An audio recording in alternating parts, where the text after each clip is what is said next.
Imagine a man and a woman working at a retail store. They work the same hours and they have the same job. How much do you think they earn in a day? Uh, Throughout history, hardworking women have earned substantially less than their male counterparts. According to Stanford University, working women in the 20th century earned about 60% of what men did. However, in the 1970s, a substantial increase in women's wages led to the wage gap to shrink. Currently, in the 21st century, women earn about 80% of what men earn.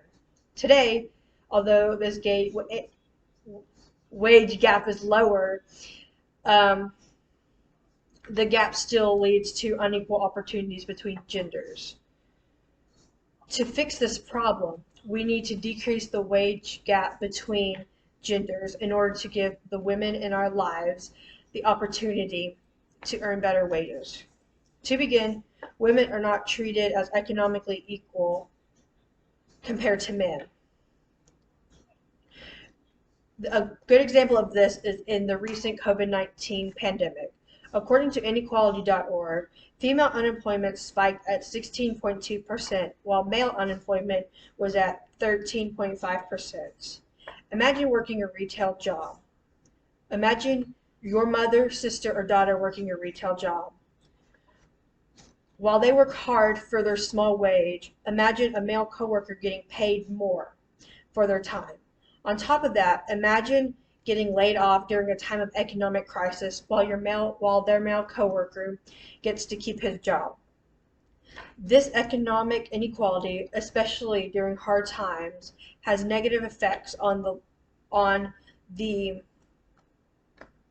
has negative effects on the lives of hardworking women.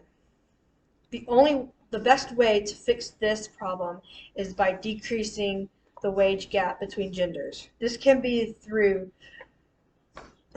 peaceful protests, petitions, and internal requests to your employer.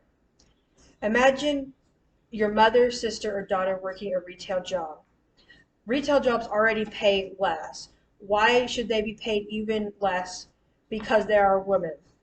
By decreasing the wage gap between genders, hardworking women will have the opportunity to earn the wage they deserve and take care of other personal things that are important. While there is substantial evidence to support the idea of economic inequalities between genders, many people do not think that this is a problem anymore. According to the Pew Research Center, 44% of men think that economic inequality is not an issue. However, this same research shows that 57% of women think that more can be done to decrease the wage gap between genders, and 42% of men believe that this is still a problem that needs to be fixed. The only way to fix this problem is by decreasing the wage gap between genders. This is especially important for working women who need the jobs in order to survive. Overall, gender inequality is still a problem in America. In order to fix this, we must decrease the wage gap between genders in order to give hardworking women a fighting chance to survive. Don't just sit around and watch your mothers, sisters, and daughters waste their lives earning a wage they did not deserve. Advocate for equal wage for women so that they can be shown as valuable as men. Imagine a woman working a retail job. Think about how hard she works for what little she's getting paid. How would you feel if that was your mother, sister, or daughter working and earning what little she could?